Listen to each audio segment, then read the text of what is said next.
बंगाल की महान विरासत को आगे बढ़ाया है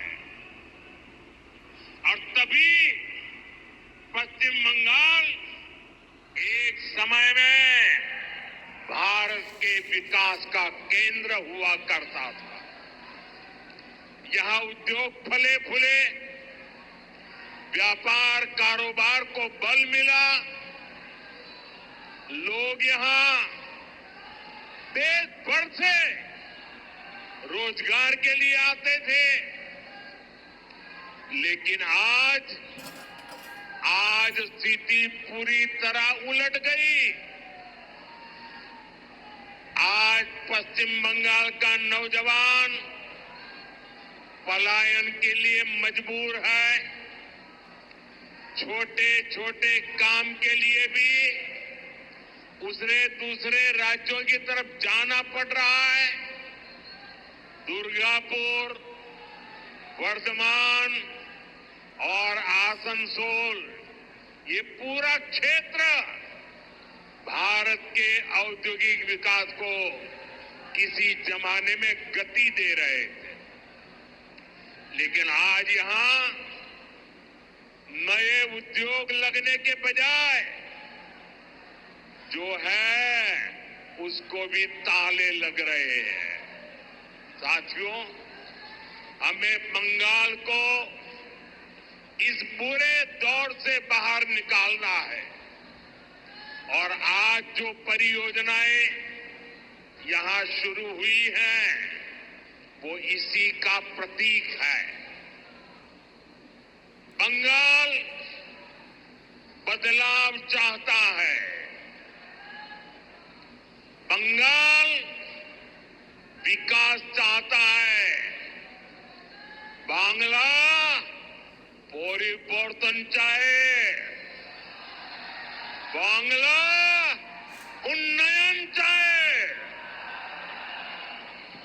साथियों, बंगाल के प्रबुद्ध लोग जानते हैं कि 21वीं सदी का ये समय नई टेक्नोलॉजी का है। बंगाल के उद्योगों को भी नई टेक्नोलॉजी की जरूरत है। आज जो गैस आधारित इकोनॉमी का काम आगे बढ़ रहा है, स्टील प्लांट को आधुनिक टेक्नोलॉजी से लैस करने का काम हुआ है, वो भारत सरकार की इसी सोच का नतीजा है। दुर्गापुर कोलकाता गैस पाइपलाइन से यहां के उद्योगों को नया। आप सुन रहे हैं भारत के प्रधानमंत्री नरेंद्र मोदी को इस वक्त कलकत्ता के अंदर एक जनसभा को संबोधित कर रहे हैं, जिसमें उन्होंने कहा है कि भारत में कभी बंगाल की तरफ कलकत्ता में इतना रोजगार था कि लोग देश से तो क्या विदेश से भी कलकत्ता आते थे रोजगार करने के लिए, बिजनेस करने के लिए, व्यापार करने के लिए। लेकिन आज समय ऐसा आ गया है कि बंगाल के युवा को पलायन करना पड़ रहा है छोटे छोटे रोजगार के लिए दूसरे प्रदेशों की तरफ, दूसरे देशों की तरफ। आखिर ये किसका नतीजा है? सीधा टारगेट तृणमूल कांग्रेस की तरफ, यानी कि ममता दीदी की तरफ सीधा इनका निशाना है। मोदी जी का कहना है कि उनकी भारत सरकार की जो योजना है वो अब नए रास्ते खोलेंगे, नए उनके लिए रोजगार के अवसर देंगे, जबकि तृणमूल कांग्रेस जो बचे कुछ रोजगार हैं उन पर भी ताला लगाने का काम कर रही है। तो भारत के प्रधानमंत्री और नरेंद्र मोदी जी इस वक्त संबोधित कर रहे हैं कलकत्ता में इस सभा को। आप देख रहे हैं नेशनल न्यूज़ इंडिया। अगर आपको हमारा ये चैनल पसंद आए तो ज़रूर लाइक कीजिए, शेयर कीजिए और फॉलो कीजिए, क्योंकि ये लाइव चल रहा है कलकत्ता से।